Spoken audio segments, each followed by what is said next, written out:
ہمارے چینل میں خوش آمدید۔ تو چلیے شروع کرتے ہیں آج کی کہانی۔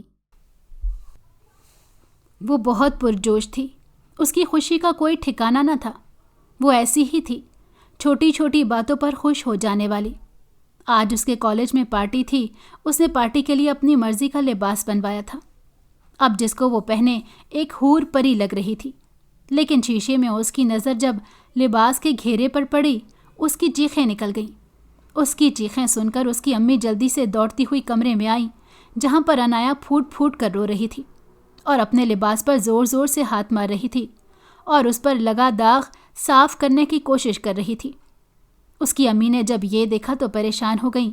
تھوڑے قریب آ کر جب ان کی نظر لباس پر لگے خون پر پڑی تو ان کی بھی حالت کچھ مختلف نہ تھی۔